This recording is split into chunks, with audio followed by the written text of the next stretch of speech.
Hey everyone, Zach here. On to the second episode of Voltron Legendary Defenders' third season, Red Paladin.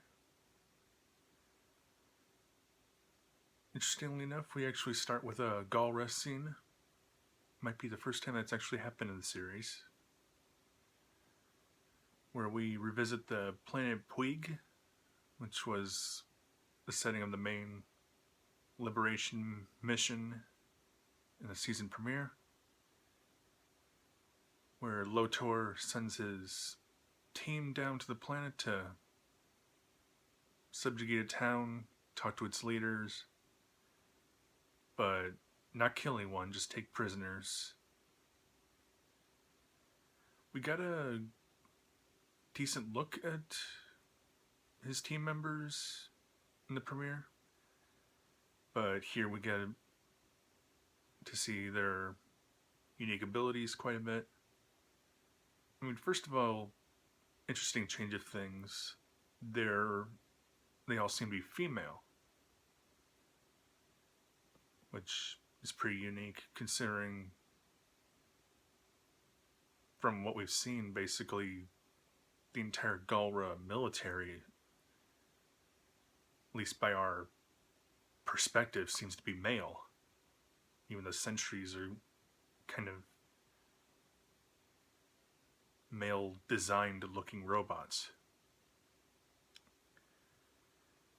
But also they have very interesting powers based on them apparently being like hybrids of Galra and a subjugated species. One is super strong, another can turn invisible,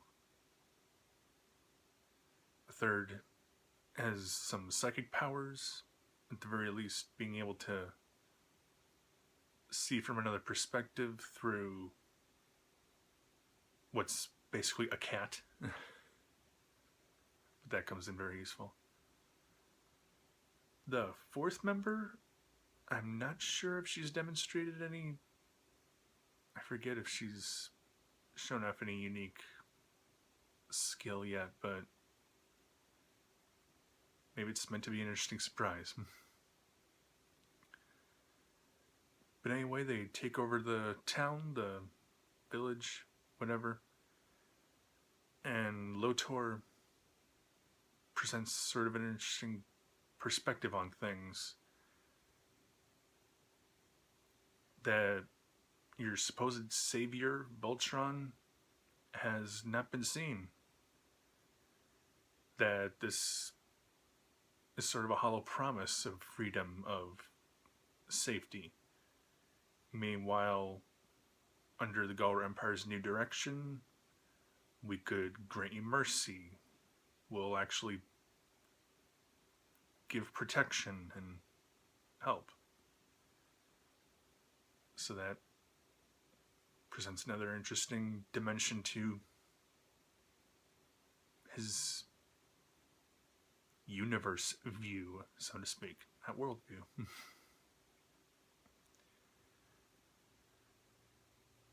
But back aboard the Castle of Lions, it's decided that they've waited around long enough. They need to see if any of them can succeed Shiro as the Black Paladin.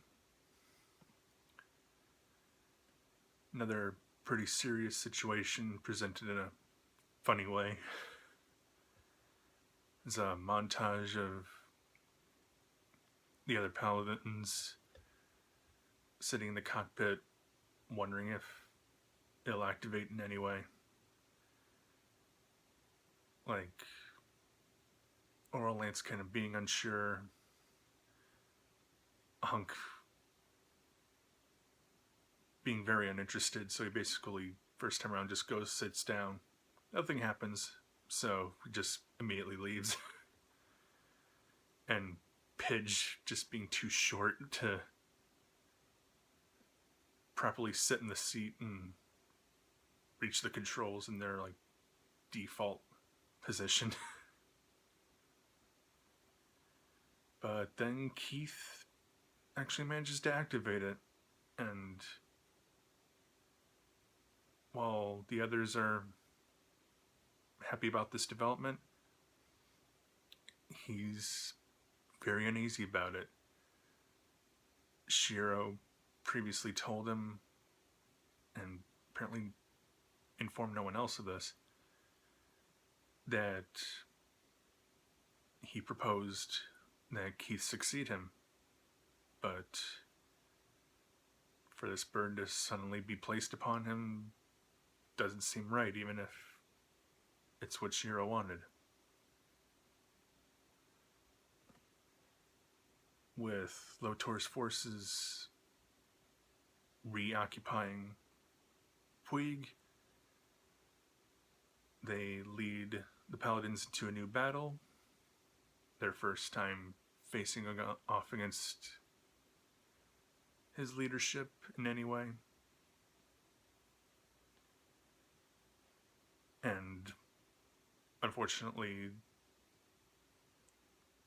they're still unsure of how to function as a team, because with Keith at the helm of the Black Lion, that means someone else has to pilot Red now.